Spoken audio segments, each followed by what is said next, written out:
सदनले जिउका त्यो पारित गरेर पठाउँछ भन्ने तपाईँलाई कन्फर्म छ? एकदम पठाउँछ, कन्फर्म छ। अब फेरि पास भयो, पारित गरेर गयो भने चाहिँ के गर्ने? पास कसरी हुने? अब देश विकासको लागि, समृद्धिको लागि भन्दा पनि संसदमा चाहिँ यस्तै यस्तै कुराहरूमा चाहिँ बढी अल्झने अनि एकले अर्कालाई आरोप लगाएर बाहिर जान पाइन्छ? यस्तो वकिल भएकै मान्छेले चाहिँ बोल्दाखेरि अलिकति ठिक कुरा बोल्दिएन भने मान्छे कन्फ्युज हुन्छ क्या। त्यसो तपाईँको समर्थन हो? विषय नागरिकताको के भन्नुभयो उहाँले भने यी विकास गर्ने कि नागरिकता ल्याएर थपेर अनि हामी नयाँ व्यवस्था ल्याउँछौँ भन्न खोज्न पाइयो त भने? कस्तो वायात कुरा गरेको। अनि मान्छेले बिहे गरेपछि के गर्छ? बिहेबारी बन्द गरिदिन्छ मान्छेले। यस्ता वायात कुराहरू गरेर टाइम खेर फाल्नु हुँदैन। सुन्नुहोस् है, यस्ता चाहिँ हाइपोथेटिकल कुरा गरेर उहाँले भन्न खोज्नुभएको यस्तो होला नि केशवजी, तिनीहरूले चाहिँ यो देशमा देश विकासको कुरा गर्छ। जसले चाहिँ अर्काको हक अधिकार खाएर बसेको छ त्यसलाई यो देशको साह्रै माया लाग्दो रहेछ। नागरिकता विधेयकले मात्रै त यो देशको विकास रोकेको होइन। अर्को पनि म उत्तर दिन्छु। मैले त्यो नागरिकता मात्रै कहाँ हो भनिरहेको छु त। उहाँले अघि नै म भन्दैछु, अघि नै एउटा उदाहरण दिनुभयो। एउटा महिलाले गर्यो। को महिला थियो पत्ता लगाउनु भएको छ तपाईँले? कसको श्रीमती थियो, कसको परिवारबाट थियो, कुन समुदायको हो, तपाईँले त्यो खोज गर्नु भएको छ? यही त कुरा छ। उहाँले भन्नुभएको छैन नि। उहाँले के भन्नु, मधेसी नाम मात्र उच्चारण गर्नु भएन उहाँले, तर कुरा त जम्मै त्यही भनिराख्नु भएको छ नि। लोकसभाले साथ दिन्छ भनेको एकदम तपाईँकै शीर्षस्थ नेता परेर के गर्नु केशवजी? विजय दर्ता गराएछ, उसलाई जेलमा हालिदियो, भइगयो त। आम नेपाली जनताले अहिले धेरै जसोहरूले अहिले सामाजिक सञ्जालमा हेर्यो भने नागरिकता विधेयक राष्ट्रपतिले रोकेको ठिक भनेको छ। सबले गाली गरे पनि त छन् नि। पर्सेन्टेजमा तपाईँले पर्सेन्टेजमै हेर्नुहोस् न, पर्सेन्टेजमा सामाजिक सञ्जालभरि अब त्यसको डाटै निकालौँ न, डाटै निकालौँ न। क्षेत्रीयताको आधारमा क्षेत्रवादमा राजनीति गर्ने अनि यस्ता कन्टेन्ट आयो भने हाम्रै विरुद्धमा चाहिँ खनिए भन्ने खालको मनोविज्ञान लिने र यस किसिमका बहसहरू गर्ने भनेर मलाई त गम्भीर आरोप लगाउनु तपाईँ।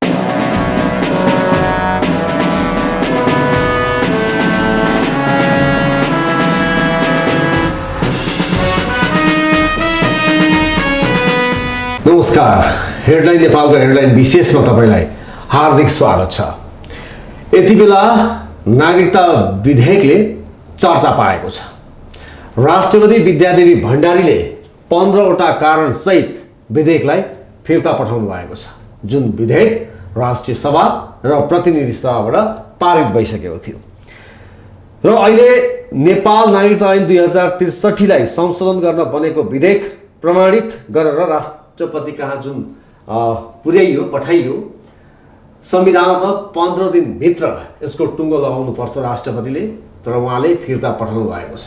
अब प्रश्न आउँछ, दुईवटा सदनबाट पारित भइसकेको यो विधेयक राष्ट्रपतिले फिर्ता गर्न मिल्छ कि मिल्दैन? के अब यो फिर्ता अब यत्तिकै रहन्छ वा के हुन्छ? यो आदि इत्यादि प्रश्नहरू यति बेला उठिरहेका छन्। कोही भन्दैछन् यो कानुनी रूपमा मिल्दैन, तर कोही भन्दैछन् किन मिल्दैन। डाक्टर रामवरण यादवले रुकमाङ्गत कटवालको त्यो घटनामा पनि झन्डै यस्तै कदम उठाएका थिए र 2057मा विधेयक गयो। 58को वैशाख महिनामा तत्कालीन राजा वीरेन्द्रले पनि पठाएकै हुन्। कसरी नमिल्ने भन्ने आदि इत्यादि कुराहरू यति बेला आइरहेका छन्। आखिर यो विषय प्रसङ्ग कहाँ गएर टुङ्गिन्छ भन्ने अहिले तत्काल रूपमा देखिएको छ। आजको हेडलाइन विशेषमा हामी यो विधेयक जसरी राष्ट्रपतिबाट फिर्ता भयो, के यो फिर्ता गर्नु कानुनी रूपमा उचित छ वा अनुचित छ, अथवा यसको हामीले पछाडिका पाटाहरू के हुन सक्छन् र यो विधेयक फिर्ता भए देशलाई के र फिर्ता नभए देशलाई के लगायतका विषय प्रसङ्गका सेरोफेरोमा आज हामी विशेष कुराकानी गर्नेछौँ। र त्यसका लागि आजका हाम्रा अतिथि द्वय हुनुहुन्छ, अधिवक्ता यज्ञमणि नेउपाने, त्यस्तै गरी लोकतान्त्रिक समाजवादी पार्टीका कार्यकारिणी सदस्य केशव झा। यहाँहरू दुवैलाई म कार्यक्रममा स्वागत गर्छु। हजुर, धन्यवाद। धन्यवाद, नमस्कार। अब कहाँबाट सुरु गरौँ? केशवजीबाट सुरु गरौँ कि यज्ञमणिजीबाट सुरु गरौँ? जाँड गरे नि। मैले यज्ञमणिजीबाटै सुरु गरेँ, तपाईँ छेउमा पर्नुभयो। अहिले जसरी राष्ट्रपति कार्यालयबाट नागरिकता सम्बन्धी विधेयक जुन फिर्ता आयो, यो कानुनी रूपमा ठिक या गलत तपाईँले कसरी हेर्नु भएको छ? संविधानले फिर्ता गर्ने अधिकार दिएको हुँदा संविधानले दिएको अधिकार प्रयोग गरिकन फिर्ता गरेको कुरालाई बेठिक भन्ने ठाउँै हुँदैन। तर राष्ट्रिय सभा र प्रतिनिधि सभा दुवै सदनबाट पारित भइसकेको छैन यो? त्यही त, दुई सदनबाट पारित हुँदाखेरि पनि संविधानको संरक्षकले यो कतै संविधानमाथि नै अप्ठ्यारो पर्ने अवस्था छ कि समग्र देशको अवस्थालाई मूल्याङ्कन गरिएन कि हतारमा ल्याइयो कि भनेर पुनर्विचारका लागि पठाउने व्यवस्था त विधायकले बनाएर संविधान निर्माण गर्नुभयो। त्यही संविधानको प्रयोग राष्ट्रपतिले गरेका हुँदाखेरि यसमा संवैधानिक रूपमा मिल्छ, गरेको जे गर्नुभयो यसलाई गलत भन्न सकिन्न। अनि कार्यकारी भन्ने शब्द पनि एउटा हुन्छ नि, सरकार त कार्यकारी हुन्छ, प्रधानमन्त्री त हाम्रो कार्यकारी हुन्छन्, एक्जिक्युटिभ प्राइम मिनिस्टरको हामी कन्सेप्टमा छौँ, संविधानले त्यो व्याख्या गर्छ। अनि राष्ट्रपतिलाई यो राइट्स कसरी हुन्छ? होइन, कार्यकारिणीका पनि प्रिन्सिपल छन्, त्यो संविधानले कसको कति अधिकार भन्ने कुरा निर्धारण गरेका छ। नागरिकता अथवा राष्ट्रियताको इस्यु चाहिँ तपाईँको कार्यकारिणी को हो र को होइन भन्ने भन्दा पनि नेसनालिटीको इस्यु नेसनसँग जोडिएको छ। जो संविधान भनेको हाम्रो मूल कानुन हो, जसको संरक्षण गर्ने दायित्व हेड अफ द स्टेट राष्ट्रपतिलाई हुन्छ। त्यसैका लागि हामीले कानुन निर्माण गर्दा, संविधान निर्माण गर्दै के गर्यौँ भने राष्ट्रपतिले त्यो विधेयक माथि 2 सदनबाट पारित भए पनि समग्र राष्ट्रको विषयलाई सम्बोधन गरिएन कि समग्र देशमा उठेको विवादको समाधान हुनेको सट्टा यसले अझै अप्ठ्यारोमा पो पार्छ कि र देशको आवश्यकताभन्दा बाहिर गएर कुनै अरू इन्ट्रेस्टबाट पो प्रभावित भइयो कि भन्ने कुरालाई मध्यनजर गर्यो भने संविधान संरक्षकको हैसियतले त्यो भूमिका निर्वाह गर्ने अधिकार संविधानले नै प्रदान गरेको छ। अब केशवजी, अहिले राष्ट्रपतिले जुन नागरिकता सम्बन्धी विधेयक जुन फिर्ता गर्नुभयो, उहाँ अधिवक्ता के भन्दै हुन्छ भने यो कानुन सम्मत छ, यो ठिक हो, सही हो भन्दै हुन्छ। त्यसमा तपाईँको सहमति छ? सहमति छ, किनकि अब संविधानले नै त्यो अधिकार राष्ट्रपतिलाई छ कि प्रतिनिधि सभा र राष्ट्रिय सभाबाट पारित भएको कुनै पनि अध्यादेश 15 दिनभित्र कि त पास गर्नुपर्छ, होइन भने पुनः विचार गर्नलाई फर्काउन सक्छन्। त्यस आधारमा राष्ट्रपतिले फर्काउनु यो कानुनी जटिलताको विषय होइन, संवैधानिक रूपमा उहाँले गर्नुभएको काम हो। यसलाई कानुनी रूपमा मिलेन भन्ने ठाउँ छैन। सवाल चाहिँ यो नैतिकताको हो। कानुनी होइन, यहाँ नैतिकताको कुरा हो। कस्तो नैतिकता हो भने यस्तै प्रकारको अध्यादेश एमालेको सरकार हुँदाखेरि केपी ओलीजीले पठाउँदाखेरि रातारात चाहिँ पारित गरेर पठाइदिने, प्रमाणीकरण गरेर पठाइदिने राष्ट्रपतिले, त्यो त क्याबिनेट डिसिजन थियो। र अहिलेको सरकारले 2वटा सदनबाट पारित गरेर अनि पठाएको त्यही कुरालाई उहाँले फर्काइदिने प्रमाणीकरण नगरिकन, भनेपछि यहाँ ठुलो नैतिकताको कुरा। भित्रको कन्टेन्ट उयो हो, त्यसमा कुनै फरक छैन। त्यो चाहिँ केपी ओली नेतृत्वको सरकारले पठाउँदा राष्ट्रपति विद्यादेवी भण्डारी नै हुनुहुन्थ्यो, होइन? त्यतिखेर चाहिँ रातारात पास हुने, अहिले चाहिँ किन रोकिने भन्ने तपाईँहरूको यो प्रश्न। किन रोकिने, होइन? यो जबरदस्त प्रश्न हो। यसमा अन्य मुख्य रूपमा 3वटा प्रश्न चाहिँ यो नागरिकताको अहिलेको अध्यादेशमा राष्ट्रपतिले फिर्ता गरेपछि उठ्यो के। पहिलो कुरा के उठ्यो भने अहिले जुन यो मुलुकमा 4 लाख नागरिक छन् जो जन्मसिद्धिका सन्तान हुन्, तिनलाई चाहिँ अनागरिक भएर बाँच्नु परेको अवस्था छ, राज्यविहीनताको अवस्था छ। तिनीहरूलाई नागरिकता दिनलाई संविधानले नै भनेको छ, प्रष्ट रूपमा भनेको छ, कहीँ चाहिँ इफ बट कहीँ लागेको छैन, दिने नै भनेको छ।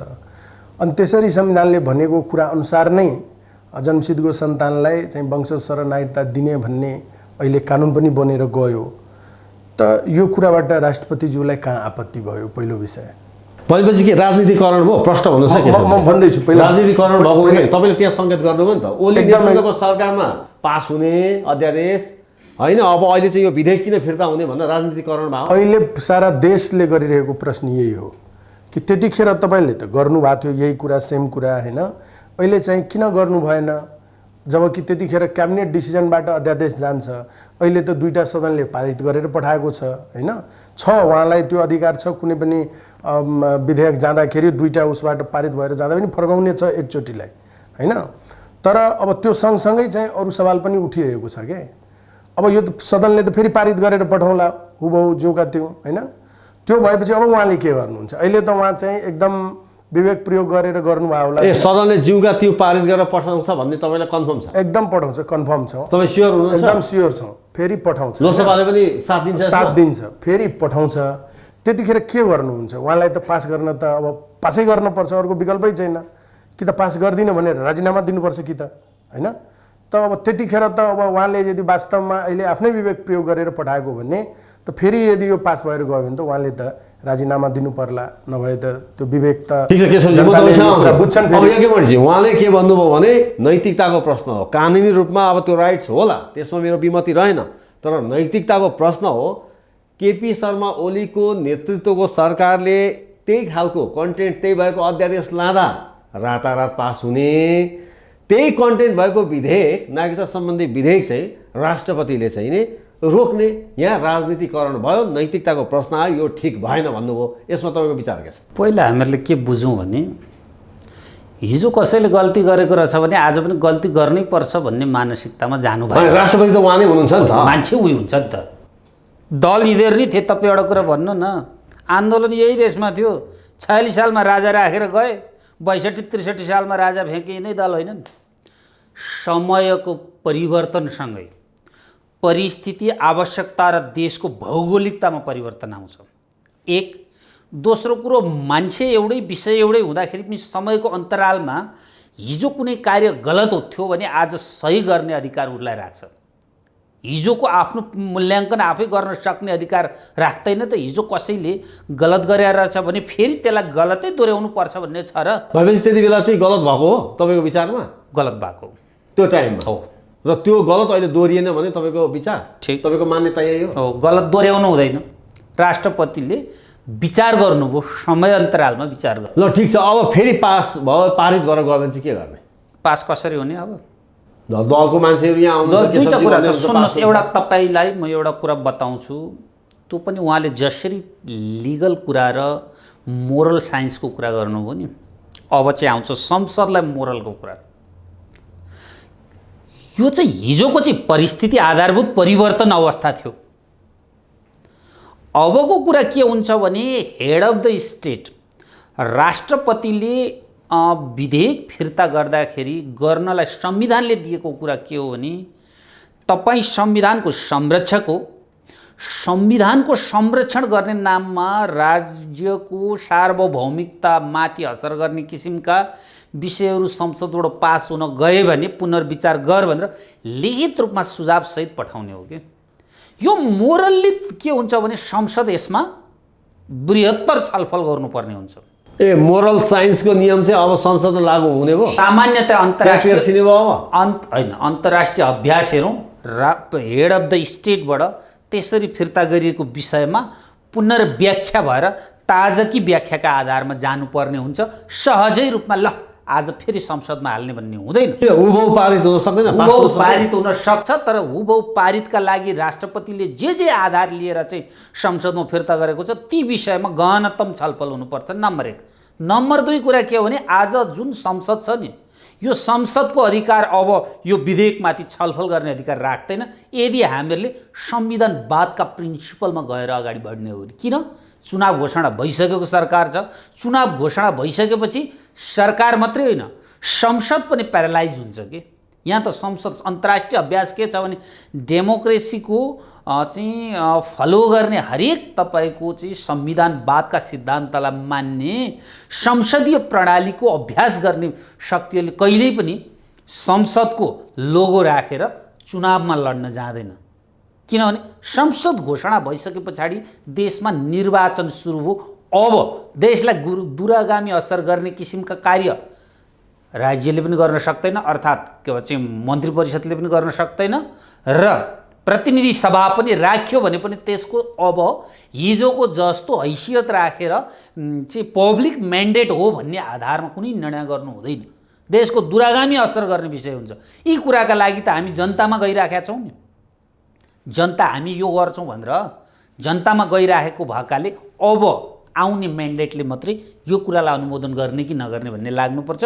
यही संसदले यसमा अगाडि बढाइयो भने यो संविधानवादको सिद्धान्त विपरीत हुन्छ, संवैधानिक कानुनका सिद्धान्त विपरीत हुन्छ र लोकतान्त्रिक अन्तर्राष्ट्रिय अभ्यास छ यसको विरुद्ध हुन्छ। ठिक छ। अब केशवजी, अब निर्वाचनको मिति मङ्सिर 4 गते घोषणा भइसकेको छ, तोकिसकेको छ। अब नैतिकताको प्रश्न त संसदमा जाने रहेछ। निर्वाचनको मिति तोकिसक्यो, अब कसरी कुन संसदले चाहिँ हुबहु पास गर्छ ल भन्नु। अब यो व्याख्याका कुराहरू हुन् हैन। एउटै मुद्दामा दुईटा वकिलले बहस गरिरहेको हुन्छ। एकजना अपराधीलाई एकजनाले ठिक भनिरहेको हुन्छ, अर्कोले अपराधी साबित गरिरहेको हुन्छ। यो विवाद, यो वाद विवादको कुरा हो। तर निर्वाचनको मिति त घोषणा भयो नि केशवजी। ठिक छ, भयो त हाउस त अहिले डिजल्भ भएको छैन नि, हाउसको अधिवेशन अन्त्य भएको छैन नि, हाउसले त अन्य बिजनेसहरू पनि गरिरहेकै छ त। अब हाउसले के छ भनेपछि एउटा कुरा के बुझ्नुपर्छ भन्ने, अब हामीले संविधानवादका कुरा गर्छौँ, संविधानवादका कुरामा त कति कुरा अन्तर्राष्ट्रिय अभ्यासका कुरा गर्छौँ, यहाँ त कुनै कुरा मिलेको छैन त। न अन्तर्राष्ट्रिय अभ्यास मिलेको छ, न संविधानवादको प्रिन्सिपल मिलेको छ कुनै। यहाँकै संहितावाद जुन हुन्छ, संहितावाद अनुसार संहिता यहाँ भएको छ त के 3वटा अहिले सरकारको हामीले परिकल्पना गऱ्यौँ, स्थानीय सरकार, प्रदेश सरकार र सङ्घीय सरकारको, के तिनीहरूले अधिकार पाएका छन् त? पाएकै अधिकार प्रयोग गर्न पाएका छन् त? यस्तो कृषि संहिता हुन्छ त? यो त संविधानवादको प्रिन्सिपलमा त केही मिलेन हैन। त्यस कारणले धेरै नमिलेका कुराहरू छन्। तर पहिलो एउटा अर्को महत्त्वपूर्ण विषय के हो भने, यही संविधानले प्रतिनिधि सभाको सदस्यको कार्यकाल कति हुने भनेपछि 5 वर्ष हुने भनेको छ। फाल्गुन 5-7 गते कति गतेतिर चाहिँ शपथ ग्रहण गरेका हुन्। टाइम त अहिले बाँकी नै छ नि। उहाँले भने जस्तो निर्वाचनमा जान पाइन्छ त? अब त्यो मैले भने नि, यो चाहिँ बहसको विषय हो, यो तर्क वितर्कको कुरा हो। उहाँहरूले पनि तर्क गर्नुहुन्छ, अब संसदले पनि एक प्रकारको तर्क गर्ला, सबैले आफ्नो तर्क वितर्क गर्ने हो। संसद अहिले जीवित छ, त्यसकारण यो प्रक्रिया अगाडि बढ्छ। अब संसदमा यो नागरिकता सम्बन्धी विधेयक हुबहु फेरि पास मजाले बढ्छ, मजाले अगाडि बढ्छ र यसमा बहस भएर यो पारित भएर फेरि जान्छ। संसद त जीवितै रहेछ त अनि? होइन, यसो छ, जलाउन लगेको ब्रह्मनालमा राखिएको लासमा नि मानव शरीरका अर्गान्स त देखिन्छन् नि, तर नहुने भनेको सास हो। यो संसद जब निर्वाचन घोषणा भयो नि, यसको वैधानिकता अब समाप्त हुन्छ। यसले बिजनेसहरू अन्य बिजनेस त गरिरहेछ त। यसो छ, दैनिक प्रशासन सञ्चालन गर्नु एउटा कुरा हो, यो देशको दूरगामी असर गर्ने विषयमा निर्णय गर्ने हो भने नयाँ फ्रेस म्यान्डेटको प्रिन्सिपल किन चाहियो, किन जानु पर्यो चुनावमा? ल ठिक छ, त्यसमा अब यो विधेयकको कन्टेन्टमा जाउँ न त। कुन चाहिँ कन्टेन्टले दूरगामी तपाईँले असरको कुरा गर्नुभयो, असर गर्छ? ल एक त हेर्नुहोस्, विश्वकै तपाईँको अवस्था हेर्नुहोस्, विश्वमा के हुन्छ भने कुनै एउटा समय सीमा निर्धारण गरिन्छ, एउटा टाइम पिरियड निर्धारण गरिन्छ कि त्यो समयभन्दा अगाडि त्यो देशमा जन्मिएका नागरिक ठहर्छ, नागरिकता प्राप्त गर्ने हैसियत ठहर्छ भन्ने हुन्छ के। यहाँ त के गरियो भने 19 सालको संविधान बनाइयो, त्यसभन्दा अघिल्ला दिनसम्मका सबैलाई नागरिकता दिने। 47 सालमा संविधान बनाइयो, त्यसका अघिल्ला दिनसम्मकालाई सबैलाई नागरिकता दिने। 62-63 सालमा चाहिँ अन्तरिम संविधान बनाइयो, त्यसका अघिल्ला दिनकालाई दिने। अनि 72 सालमा जे राजनीति परिवर्तन हुँदै जान्छ, यो देशको काम नागरिकता बाँड्ने मात्रै हो। एक। दोस्रो कुरा हेर्नुहोस्, नागरिकतामा संसारमा 2वटा समूह छन्। एउटा संसारका केही देशहरू के छन् भने सफ्ट कर्नरबाट हेर्छन्, उनीहरूले विभिन्न नाममा नागरिकहरू बटुलिराखेको र देशले नागरिकता प्रदान गरेका छन्। कतिपय देशले चिठा लटरीका नाममा पनि नागरिक बनाउने गरिरहेका छन्। त्यो देशको भौगोलिक अवस्था, राष्ट्रको आवश्यकता र राष्ट्रले धान्न सक्ने क्षमताले निर्धारण गर्छ कि यसमा हार्डलाइनर हुने कि सफ्ट लाइनर हुने भने। त अमेरिकाले डीबीका नाममा चाहिँ मान्छेलाई चाहिँ सङ्कलन गरेका छ, विभिन्न नाममा गएकालाई पीआरका नाममा सङ्कलन गरेका छ भने नागरिकता दिनु र लिनु हुन्छ हुँदैन, दोस्रो पाटो कुरा। तर हो के भन्दा यो देशको चाहिँ सामर्थ्यले धान्छ कि धान्दैन? नागरिकता तपाईँको चाहिँ फ्लेक्सिबिलिटी अपनाउँदै जानु भनेको नागरिक बढाउँदै जानु हो नि त। आज भएकै नागरिकलाई चाहिँ हामीहरूले यो देशमा कुन अवस्थामा राखेका छौँ, अनि नागरिक थप्दै जाँदाखेरि हुने परिणाम के हो? यो हो के मूल प्रश्न। थप्ने उद्देश्य के त अहिलेको वर्तमान गठबन्धनको होइन त? नेपालमा जन्मिया मान्छेलाई नागरिकता दिने, अब विदेशमा भएको व्यक्ति बस्न आयो भने 15 वर्षमा उसले विदेशको नागरिकता त्याग्नै पर्दैन, त्यागेको कागजै ल्याउनु पर्दैन, उसलाई नागरिकता प्रदान गर्ने। त्यो उद्देश्य भोटै हो फाइनली भन्नुहोस् है, बाहिर यो आवाज उठेको होइन। किन भोटै हो? तपाईँ प्रश्न हेर्नुहोस् न, के भनियो भन्दा कुनै विदेशी नागरिक नेपालमा 15 वर्षदेखि बस्यो भने उसले नागरिकता पाउँछ भनेर हामीले लेखेपछि उसले विदेशी नागरिकतै त्याग्नु नपर्ने अवस्था राखिसकेपछि डुअल सिटिजनसिपको चाहिँ अवस्था आयो। हाम्रो संविधान हामीले गरेको अभ्यास 62-63 सालको जनआन्दोलन, 46 सालको जनआन्दोलन डुअल सिटिजनसिप दिने र विदेशी नागरिक भित्राउने थियो कि थिएन, एउटा कुरा यहाँ विचार गर्नु पर्यो। दोस्रो कुरा समकक्षिताको कुरा हुन्छ। यहाँ 7 वर्षको कुरा आएको छ। कतिपय राजनीतिक पार्टीहरू आफूलाई क्षेत्रीयवादको रूपमा विचार गरेर के हुन्छ भने आफैमाथि यो नागरिकता विधेयक आएको आफ्नै विरुद्धमा चाहिँ नागरिकता विधेयक फिर्ता भएको भन्ने सम्झिनुहुन्छ क्या। कुरा के हो भने सिँदुर एक हातमा नागरिकता दिने भन्ने जुन सिद्धान्त अङ्गीकार गर्न खोजिया छ नि, अनि किन त्यो भारतले नगर्या? अनि किन चाहिँ विभिन्न विश्वका देशहरूले नगर्या? यही भारतले चाहिँ उसलाई एउटा टाइम पिरियड चाहिने वैवाहिक नागरिकता दिनका लागि, अनि हामीले चाहिँ हातमा नागरिकता नथमाउँदाखेरि चाहिँ हुनेवाला के छ? कसको दबाव प्रभाव र प्रलोभनमा नागरिकता सम्बन्धी ऐन पास गर्दैछ हाम्रा संसदले? यो विचारणीय कुरा छ। यो अहिलेको संसद आफ्नो जगमा नागरिकको भोटको बेसमा बस्या छ कि छैन? महत्त्वपूर्ण प्रश्न यो छ। तेस्रो कुरा, संसदहरूमाथि व्हिप जारी गरेर संसदलाई बोल्ने अधिकार कुण्ठित गराएर राजनीतिक पार्टीले दबाव प्रभाव र प्रलोभनका कारण, विदेशी शक्तिहरूका प्रलोभनका कारण चुनावका मुखमा विदेशीलाई रिजाएर चाहिँ राज्य सत्ता सञ्चालन गर्नका लागि त यो नाटक गरिया छैन भन्ने कुराको छताछुल्लो जे रूप भयो नि, यही कुराका लागि सचेत नागरिकले राष्ट्रपतिलाई ढकढक्याएको हो। यसैका लागि संविधानमा राष्ट्रपतिलाई यो अधिकार प्रदान गरिएको हो। यसैका लागि यस्तै अवस्था आयो भने देशको संविधान संरक्षण गर्ने भन्ने दायित्व सिटिजनबाट सुरु हुन्छ भनेर राष्ट्रपतिलाई त्यो अधिकार दिइसके पछाडि जुन बुदाहरूका आधारमा राष्ट्रपतिले फिर्ता गरेको छ नि, अब यी राजनीतिक पार्टीहरूले बुझाउनुपर्छ आम नागरिकका आवाज हुने। यी आधारमा यी 15 बुदा गलत छन्, हामीहरूले गरेको सही छ भन्नुपर्छ, नत्र यो विधेयक पास हुन सक्दैन। ठिक छ। अब केशवजी, उहाँले त गम्भीर आरोप लगाउनु भयो, क्षेत्रीयताको आधारमा क्षेत्रवादमा राजनीति गर्ने, अनि यस्ता कन्टेन्ट आयो भने हाम्रै विरुद्धमा चाहिँ खनिए भन्ने खालको मनोविज्ञान लिने र यस किसिमका बहसहरू गर्ने भनेर उहाँले त गम्भीर आरोप लगाउनु भयो। तपाईँ यस्तो हुन्छ मान्छेलाई, अब हाम्रो संविधानले चाहिँ वाक स्वतन्त्रताको अधिकार सबैलाई दिएको छ, सबैलाई बोल्ने अधिकार छ, आफ्नो हिसाबले बोल्ने हो, आफ्नो समझ बुझअनुसार बोल्ने हो, त्यसमा अन्यथा भन्नुपर्ने केही छैन। कुरा के हो भन्ने नि, हामीले कति कुराहरू आशंकाको हिसाबमा बोलिरहेका हुन्छौँ, आशंकाको हिसाबमा बोल्नु हुँदैन, तथ्यपरक ढङ्गबाट विश्लेषण गरेर कुराकानी गर्नुपर्छ। अहिले यो संविधान, यो नागरिकताको जुन कुरा उहाँले गरिराख्नु भएको छ, उहाँलाई डाटा कति थाहा छ थाहा भएन मलाई।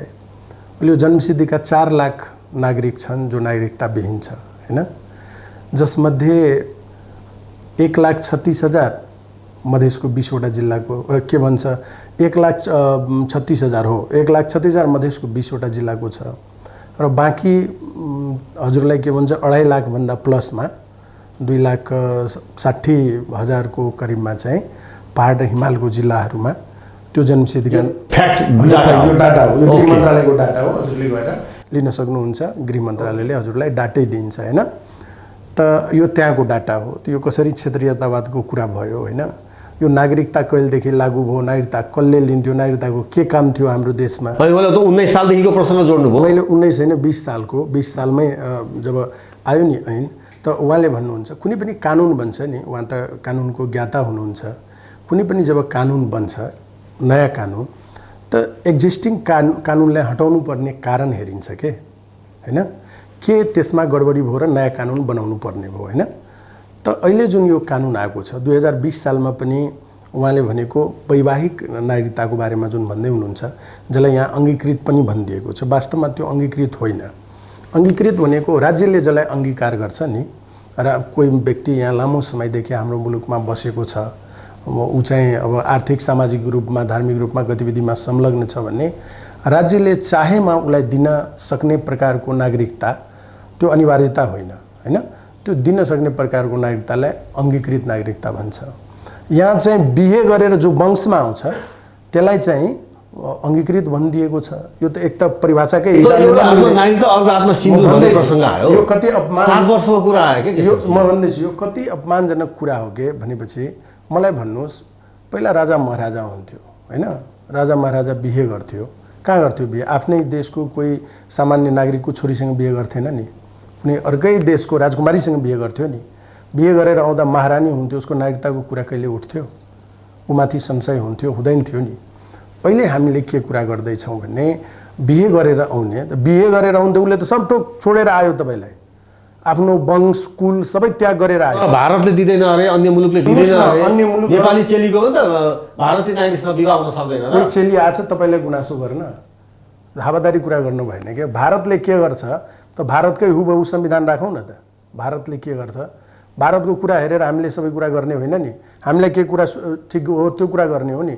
भारतमा चाहिँ नागरिकताको आवश्यकतै पर्दैन। नागरिकताको यहाँ जस्तो सबै कुरामा जन्मदेखि मृत्युसम्म हरेक कुरामा नागरिकता चाहिन्छ नि, भारतमा नागरिकताको आवश्यकतै पर्दैन। रासन कार्डले काम चल्छ, ड्राइभिङ लाइसेन्सले काम चल्छ, बुझ्नु भएन, आधार कार्डले काम चल्छ। त्यो तपाईँ यतिकै पनि आधा त्यो त्यहाँ बनिरहेको हुन्छ। आधा नेपाली त्यो के भन्छ पूर्व पश्चिम बोर्डर साइडमा हुनेहरूले त्यो रासन कार्ड बोकेका हुन्छ, दोहोरो नागरिकता तपाईँले त्यो दोहोरो कुरा भेट्नुहुन्छ। चपाउने लुकाउने कुरा होइन, तपाईँ गएर खोजबिन गर्नुहोस्, अनुसन्धान गर्नुहोस्, तपाईँले पाउनुहुन्छ। त भारतमा 7 वर्ष छ, त भारतमा त्यो 7 वर्ष भए पनि कोही नागरिकतै लिँदैन। नागरिकताको औचित्य आवश्यकता चाहिँ कसैलाई आवश्यकता पर्दैन। तपाईँ हामी एज अ नेपाली सिटिजन 1950 को ट्रिटी अनुसार भारतमा चाहिँ सरकारी जागिर गर्ने हामीलाई अधिकार छ, जग्गा किनबेचको अधिकार छ, व्यापार बिजनेसको अधिकार छ। हामी तपाईँलाई जो यहाँको नागरिक हौँ त्यसलाई हाम्रो नागरिकता देखाएर त त्यहाँ चाहिँ मान्छेलाई नागरिकताको कामै पर्दैन। जो बिहे गरेर गएको हुन्छ उसलाई नागरिकता बनाउनै पर्दैन। अन्य कुराहरूले उसलाई सबै फेसिलिटिज पाइरहेको हुन्छ, भोटर आइडी कार्ड हुन्छ, आदि इत्यादि हुन्छ, सबै हुन्छ। त सबै फेसिलिटी पाइरहेको छ भने त नागरिकता 7 वर्षमा देओस् कि 25 वर्षमा देओस् कि तुरुन्तै देओस्, उसले के अर्थ राख्छ? तर हाम्रो नागरिकता भने त्यो होइन नि। त निर्वाचनको सङ्घारमा भोट बढाउने राजनीति हुँदैन नि त। म त्यही भन्दैछु, त्यो निर्वाचनको सङ्घारमा आएको होइन नि, यस अगाडि पनि आएको हो नि, यस अगाडि पनि आएको हो। त्यही राष्ट्रपतिज्यूले पारित गरेर पठाउनु भएको हो। अहिले के करेक्सन आयो र त्यस्तो के करेक्सन हुन्छ? उहाँमा के दिव्य ज्ञान आयो र के यसमा नराम्रो थियो र उहाँले के गर्नुभएको छ? उहाँ को हो र? राजा महेन्द्रले 2020 सालको नागरिकता ऐन ल्याउँदा पनि यही प्रावधान थियो। त्यसले कहाँनिर नेपाललाई तत्कालीन अवस्थामा राजा वीरेन्द्रले रोकिनु भएको छ। रोकेर पनि त यही ल्याउनु भयो नि त, करेक्सन रोकेर के यो चेन्ज गरिदिनु भएको छ त? वैवाहिक अङ्गीकृतको सन्दर्भमा वीरेन्द्रले रोकेर पनि त यही कुरा ल्याउनु भयो त, फरक कुरा ल्याउनु भएन नि। यो 60 वर्षदेखि भइरहेको एक्जिस्टिङ कानुन, यो जसबाट आजसम्म कुनै काहीँ कतै कुनै समस्या देखिएन, तपाईँ नयाँ कानुन बनाउँदै हुनुहुन्छ भने त्यो नयाँ कानुन फेरि तपाईँ संविधानको स्पिरिटभन्दा बाहिर गएर बनाउन सक्नुहुन्न नि। उहाँ चाहिँ ज्ञाता हुनुहुन्छ, उहाँले संविधान पढ्नु भयो होला नि। त्यो संविधानको धारा 11 को 6 पढ्नुहोस् त, कहाँनिर के भनेको छ होइन? त्यहाँ चाहिँ कहाँनिर चाहिँ यसरी चाहिँ 7 वर्ष 8 वर्ष 10 वर्ष राख्ने भनेको छ। त्यो पुरानै कुरालाई कन्टिन्यू गरेको छ। त जुन कुराले कुनै तात्विक अर्थ राख्दैन, तपाईँले चाहिँ हाम्रै नेपाली वंशमा आएको चेलीलाई त्यो 7 वर्षसम्म उसलाई सबै राजनीतिक सामाजिक आर्थिक सबै अधिकारबाट वञ्चित गरेर तपाईँले के साबित गर्न खोज्नु भएको? त्यो गर्न चाहिँ के खोजेको होइन? कहाँनिर त्यसले चाहिँ असर चाहिँ कहाँनिर गर्यो यो 60 वर्षमा? त अनि चाहिँ यहाँ कुरा गर्ने हो भने त यतिकै त्यो देहरादुनबाट विदेशीको इसारामा दबावमा होइन यो पारित भएको। यो अहिले जुन जसले विरोध गर्दैछ त्यो विदेशीको इसारामा बोल्दैछ। विरोधीहरू चाहिँ विदेशीको इसारामा जथा नाम बोल्ने, जे पाए त्यही बोल्ने, आफैलाई गाली गर्ने, यो लैङ्गिक विभेद पनि हो कि एक प्रकारले। यो सरस्वती हेर्दाखेरि यसो लाग्छ, यो त तपाईँले कसैको संस्कृति र संस्कारमाथि प्रहार गरिराख्नु भएको छ। कसरी मान्छे चुप लागेर बस्छ? यो कुनै क्षेत्रीय मुद्दा आन्दोलन गर्नु छ होइन? यस्तो छ कि पास हुन्छ त्यो थाहा छ त के को आन्दोलन गर्नु? आन्दोलन गर्छ, पास गरेर हामीले पठाएको हो, फेरि पास हुन्छ। पास भएन भने त आन्दोलन सङ्घर्ष त हुन्छ नै, त्यो त कसले रोक्छ र? त्यो त आफ्नो सबै जनतालाई स्वतन्त्रता छ नि। चित्त नबुझ्यो, लोकतन्त्र भने के? तपाईँलाई कुनै कुरा चित्त बुझेन भने अहिले उहाँहरूलाई मानव चित्त बुझाएको छैन त बोलिराख्नु भएको छ नि, विरोध गरिराख्नु भएको छ। यही त लोकतन्त्र हो नि। भरे उहाँले गरेको कुरामा मलाई चित्त नबुझ्ला, म पनि विरोध गरौँला, त्यो त यो विरोध भनेको कुरा त चलिरहन्छ। यो लोकतन्त्रको यही त सुन्दरता हो नि, सबैले आफ्नो कुरा राख्न पाउँछ। उहाँहरूले पनि राख्नु भएको छ। तपाईँले क्षेत्रीयवादको आरोप लगाउनु हो र विदेशी शक्तिको चाहिँ इसारामा अहिलेको यो नागरिकता सम्बन्धी विधेयक आयो भन्ने कुरा गर्नुभयो, तपाईँले पारित गरियो भन्नुभयो। तर उहाँले भन्नुभयो विरोध गर्नेहरू नै हाम्रो संस्कृतिको खिलाफमा छन्, उनीहरू चाहिँ विदेशीको इसारामा चलेका हुन् भन्ने कुराहरू तपाईँलाई भन्दै गर्दा तपाईँहरू विदेशीको इसारामा चले आऊ। होइन, यसो छ, पहिला हामीहरूले के बुझ्नु पऱ्यो भने नागरिकता र संस्कृति पृथक बाटो गर्नुहोस्। होइन, हाम्रो संस्कृतिको विरुद्धमा प्रहार हो भन्नुभयो उहाँले। हातमा नागरिकता नथमाउँदा संस्कृति नजोगिने भन्ने होइन कि संस्कृति र नेसनालिटी फरक इस्यु हो। जसलाई बिहा गरेर आएका दिन नेपाली भाषा थाहा छैन, नेपाली भूगोल थाहा छैन, नेपाली माटो थाहा छैन, नेपालको माया पलाउन सुरु भएको छैन, नेपालीपनको उजागर भएको छैन, उसले नेपाली राष्ट्रियता र नेपाली नागरिकता प्राप्त गर्ने हक कसरी राख्छ? आर्थिक सामाजिक रूपमा वञ्चित गर्न पाइएन नि। त्यसका लागि छुट्टै त्यही गरौँ नि त।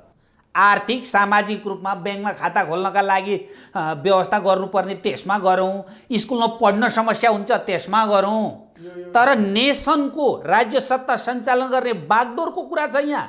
यहाँ उहाँले भन्नुभयो नि, दरबारले पनि यो विषय किन विचार गरेको थियो, अन्ततः किन पास भयो र आजसम्म के देख्यो, यसका परिणाममा तपाईँको चाहिँ यो ऐन आउन खोज्दैछ। नम्बर 1 आउनु पर्थ्यो। दोस्रो कुरा उहाँले के भन्नु भने संविधानले भने के भन्नु, संविधानले भनेको नागरिकता सङ्घीय कानुनका अधीनमा रही जारी गरिनेछ भनेको छ क्या। सङ्घीय कानुनले समयावधि तोक्न पाउँदैन भन्ने होइन, पाउँछ, त्यसको निर्विवाद तथ्य हो। कानुन नयाँ नयाँ परिमार्जन हुनुपर्ने र आवश्यकताको महसुस किन गरिन्छ भन्दाखेरि समय सापेक्षित त्यो कानुनले गर्ने समाजको प्रभावलाई हेरिन्छ। यहाँ के छ, यसमा एज ए होल राजनीतिक इस्यु छ। यहाँ कतिपय तराई क्षेत्रमा राजनीति गरे भन्ने राजनीतिक पार्टीहरू हुनुहुन्छ नि, उहाँहरूकै विरुद्धमा यो भोलि यो नागरिकता विधेयक आइलाग्छ। उहाँहरूले यो बुझ्या छैन। किन भन्दा नेपालको सबैभन्दा समथर भूभाग र धेरै भएको हाम्रो मधेस, त्यहाँ बस्ने व्यक्तिहरू नि त्यो भूमिको संरक्षकत्व उहाँहरूले निर्धारण गर्नुहुन्छ नि। यहाँ कुरा के छ भन्दाखेरि अहिलेको यो विधेयक आउनुका पछाडि राजनीतिक अन्तर्राष्ट्रिय उद्देश्य छ। मैले तपाईँलाई बताऊँ, यहाँ के गर्न खोजिँदैछ भन्दा विश्वमा अहिले चाइना एउटा शक्ति राष्ट्र स्थापित भयो, यसका विरुद्धमा संसारमा एउटा एलायन्स हुँदैछ। त्यो एलायन्स भइसके पछाडि चाइनालाई प्रभावमा राख्नका लागि प्रयोगशाला नेपाल बनाउनु पर्ने अवस्था छ। नेपाललाई प्रयोगशाला बनाउनका लागि नेपालको राज्य सत्ता सञ्चालकहरू आफ्ना हातमा लिनुपर्नेछ। नेपालका राज्य सत्ता सञ्चालक हातमा लिनका लागि ती चाहिँ विदेशी मूलका व्यक्तिहरूलाई नेपालमा प्रवेश गराएर चाहिँ नेपालको राज्य सत्ता बागडोरमा हातमा ल्याइयो भने अनि उनीहरूको इसारामा विदेशी शक्तिहरू नेपालमा भित्रिन सक्छन् र त्यसका कारणले गर्दा एक चीन नीतिका विरुद्धमा नेपालमा प्रयोगशाला बनाउने, बीआरआईदेखि लिएर तपाईँको एमसीसी अनि हुँदै गएर एसपीपीदेखि लिएर यो नागरिकता विधेयक अन्तरङ्ग जोडिने विषय हुन्। हिजो ताइवानको घटनासँग पनि, हिजो किन ताइवानको घटना आज नागरिकता यो नागरिकता विधेयक कसरी जोडिन्छ, कहाँको कनेक्सन कहाँ, किन जोडिएन? यो सबै कुरा के हो भन्दा चाइनालाई बीआरआईदेखि एसपीपीदेखि सबै जोडिन्छ।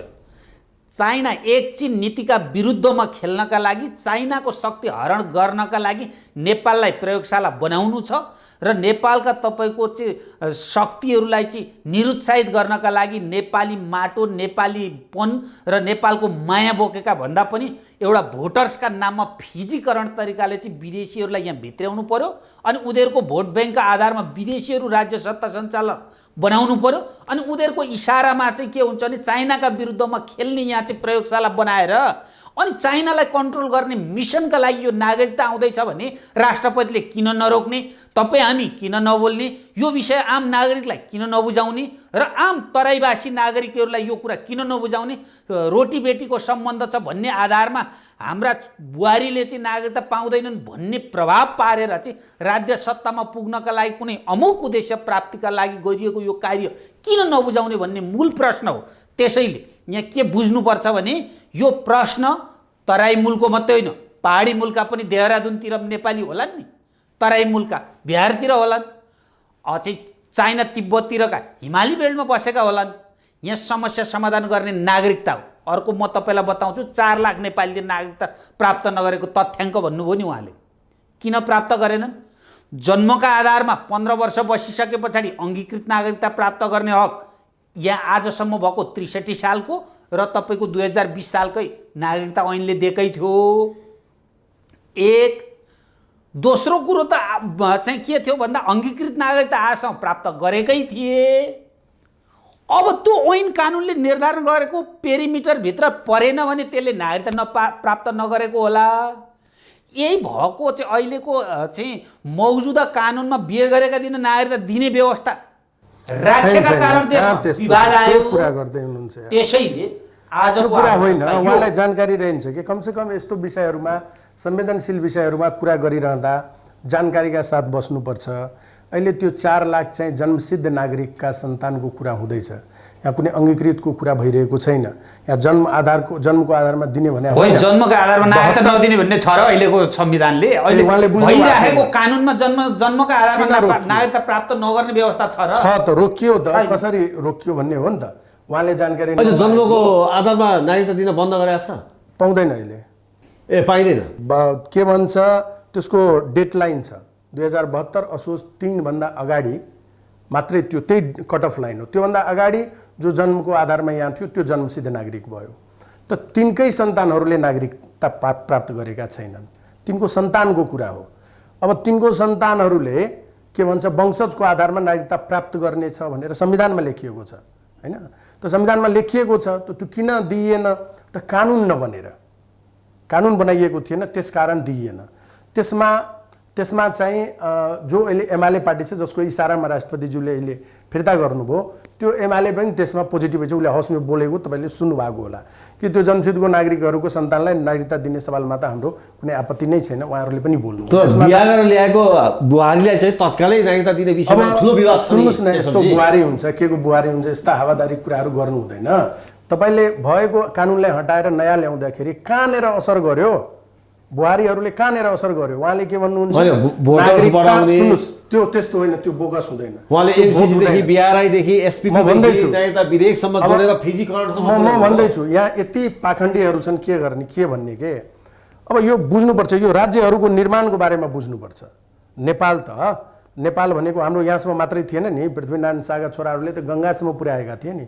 त्यो उता माथि चाहिँ उता पनि टिस्टासम्म थियो, यता पनि काङ्गडासम्म थियो होइन, कहाँसम्म थियो नि त? गङ्गासम्म थियो। किन त्यो सबै आएन हाम्रो नेपाल? अङ्ग्रेजहरू जब भारत स्वतन्त्र भएर, आज संयोगवश भारतको स्वतन्त्रता दिवस हो, जब जान थाल्यो उसले चाहिँ हाम्रो यहाँको राणाहरूलाई ल है अब हामी जाँदैछौँ, तपाईँहरूको त्यो पुरानो भूमि सबै फिर्ता लिनुहोस् भन्यो। होइन होइन लिँदैनौँ, हाम्रो यही ठिक छ, यतिकैमा हामी ठिक छौँ भनेर त्यो बाँकी भूमि छोडिदियो। त्यो त्यहाँ बस्यो, बाँकी बर्दिया कैलाली कञ्चनपुर सट्टा। त्यो त धेरै उसको कुरा हो, धेरै अगाडिको कुरा हो, त्यसभन्दा अगाडिको कुरा हो। के भन्छ त्यतिखेर भन्यो यिनीहरूले छोडिदियो। किन? त्यो फर्टाइल ल्यान्ड थियो, त्यहाँ चाहिँ पुरै आन्दोलन भएको थियो अङ्ग्रेजहरूको विरुद्धमा, तिनीहरूलाई भगाएको थियो। राणाहरूलाई पनि लखेट्छ भन्ने डरले त्यो चाहिँ पार्ट लिएन, त्यतिखेर लिएन, त्यो देशद्रोह थिएन होइन, बुझ्नुहोस्।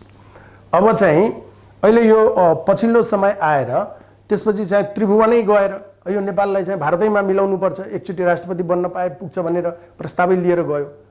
इन्डियनहरूले मानेन, होइन नेपाल चाहिँ स्वायत्त देश हो, नेपाल देश रहनुपर्छ भनेर उनीहरूले मानेन। बिपीले पनि सुद्धा यो प्रस्ताव लिएर गयो, मानेनन्। के बुझ्नुपर्छ भन्ने, जोसँग अहिले मैले भन्दाखेरि यो संस्कृतिमाथि प्रहार भयो, उहाँले सिधै होइन भन्नुभयो होइन। संस्कृति भनेको के हो भने बिहेबारी कहाँ गर्छ मान्छेले? आफ्नै जात खोजेर गर्छ, आफ्नै संस्कार मिल्नेसँग गर्छ, आफ्नै वेशभूषा रहनसहन खानपान मिल्नेसँग नै बिहेबारी गर्छ। आज पनि मागी विवाद यहीँको पनि नेपालमै हाम्रो चाहिँ गैर मधेसी समुदायमा पनि त मागी विवाह गर्नु पर्यो भन्ने त आफ्नै जात खोजेर गर्छन् नि। त्यो भागेर लभ अफेयर सफेयर गरेर नगर्ने हो भन्ने त मागी बिहे त हुन्छ। बडा अब कथम कदाचित यो सोसाइटी प्रोग्रेसिभ हुँदै गयो, अहिले सबै ठाउँमा चाहिँ अब लभ रेन्ज हुन थाल्यो, लभ रेन्ज सँगसँगै हुन थाल्यो। त्यो एउटा राम्रै कुरा हो, त्यसमा अन्यथा मान्नु पर्दैन। तर जसले चाहिँ आफ्नो संस्कृति भनेको के हो त? आफ्नो भाषा, आफ्नो वेशभूषा, आफ्नो खानपान, आफ्नो रहनसहन होइन। अनि त्यो जोगाउनलाई नै त्यो बिहेबारी गरेको। अब कहाँ बिहेबारी गर्छन् त तिनीहरूले होइन? तिनीहरू बिहेबारी गरेर आउँदा तिनको बिचमा, तिनकै घरमा शत्रु तपाईँले राखिदिनु भयो नि 7 वर्षलाई। नागरिक बिचमा तपाईँले विभेद गरिदिनु भयो नि। कुनै पनि राज्यले नागरिकको बिचमा विभेद गर्न पाउँदैन। यो कानुनको सर्वमान्य सिद्धान्त उहाँले पढ्नु भयो होला कहिले होइन? त्यसकारण नागरिकको बिचमा राज्यले विभेद गर्न पाउँदैन। एउटै घरमा तपाईँले विभेद सिर्जना गरिदिनु भयो त बिहे गर्नु के अपराध थियो? बिहे गर्नु त उसको कानुनी उसको अधिकारको कुरा हो हैन? अनि त्यसलाई चाहिँ तपाईँले उसकै घरमा गरिदिनु भयो, जसबाट आजको 60 वर्षसम्ममा एउटा तपाईँसँग उदाहरण छैन त्यो यो कानुनले गर्दा कुनै अप्ठ्यारो परेको भने चाहिँ नयाँ कानुन के मनगढन्त कुरा गरेर यो चाइना रे अमेरिका रे कसलाई थाहा छैन। गुलामी त हामी अहिले पनि गरिरहेका छौँ नि। अहिले यो उदारवादी व्यवस्था के यहाँ नेपालीहरूले जन्माएको व्यवस्था हो? त्यो युरोपियनहरूको विचारमा बोकेर तपाईँ कुदिराख्नु भएको छ। गुलामी त तपाईँ गरि नै राख्नु भएको छ नि। अनि के भन्छ मार्क्सवादी विचारधारा के नेपालीहरूले जन्माएको विचार हो? त्यो विचारमा कुदिराख्नु भएको छ। त्यसको दुईटा विचारको पछाडि तपाईँ कुदिराख्दा तपाईँ गुलाम त हुँदै हो नि। त्यसमा तपाईँले कसलाई जस्टिफाई गर्ने म गुलाम होइन? गुलामी हो। तपाईँले आफ्नो के यो मुलुकमा यो मुलुकको अहिले जुन अवस्था छ त्यो अवस्था पुर्याउनमा कसको दोष छ? कसको दोष चाहिँ कसको? जो शासन सत्तामा छ उसैको दोष होइन? शासन सत्तामा को छ? त्यही काङ्ग्रेस कम्युनिस्टहरू निरन्तर यो बहुदलीय व्यवस्था आएपछि शासन सत्तामा छ। आज देशको कुनै एउटा क्षेत्र भनिदिनुहोस् कि जो वाह धेरै राम्रो छ, एकदम आश लाग्दो ठाउँ छ। देश चाहिँ हामीले होइन, राजनीति गर्ने मान्छेले अलिकति बढी कम बोल्लान्। गभर्नरले भनिसक्यो नेपाल चाहिँ श्रीलङ्काको बाटोमा छ। देश चाहिँ आर्थिक रूपमा नाकाबन्दीको शिकार हुन जाँदैछ होइन? अनि हामी चाहिँ यहाँ उफ्रिएर अनावश्यक चाहिँ गोटी बन्दैछौँ, अर्काको कुरा गर्दैछौँ। हामी कहिले चाहिँ चीनको पक्षमा बोल्दैछौँ, कहिले भारतको पक्षमा बोल्दैछौँ भने त्यसको पक्षमा बोल्नुहोस् न जसबाट तपाईँको गरज काम चलिरहेछ, जसको सहयोगबाट तपाईँलाई सजिलो भएको छ त्यसको पो भन्ने हो। त राज्यहरू बन्छ कि त्यसमा एउटा किन स्टेट हुन्छ, सहोदरा राज्य हुन्छ। जस्तै नेपाल भारत भनेको के हो भने एकदम पुरै त्यो दाजुभाइवाला सम्बन्ध भएको यो देश हो होइन? यहाँ चाहिँ हामीलाई पर्दा मर्दा सबै त्यही दुईटा देशको बिचमा हुन्छ। यहाँ चाहिँ हामीले चाहिँ राणाको विरुद्धमा लड्दा होस्, राजाको विरुद्धमा लड्दा होस्, हामीले त त्यहीँ बसेर यहाँ जनयुद्ध गर्दा होस् त्यहीँ बसेर गऱ्यौँ नि। लोकतान्त्रिक मुलुक थियो, त्यहीँ बसेर सारा कुरा गऱ्यौँ। त्यो गर्नुपर्छ। लोकतान्त्रिक मूल्य मान्यताको सन्दर्भमा पुरै विश्व एक हुन्छ। लोकतान्त्रिक मुलुकहरूले सहयोग गर्छन् हुनुपर्छ। अनि अनावश्यक रूपमा आजको दिनमा डर यही छ कि भारतको मान्छे आउँछ। कसरी आउँछ? बिहे गरेर आएको त बिहे गरेर आयो त, आफ्नो सबै छोडेर आयो त। अहिले आजको दिनमा तपाईँले रेसियो हेर्नुभयो भने पछिल्लो समय नि यहाँको अवस्था हेर्दा नेपालमा हाम्रै छोराछोरी, तपाईँकै छोराछोरी, सबैकै छोराछोरी यहाँ नेपालमा बस्न त चाहेको छैन।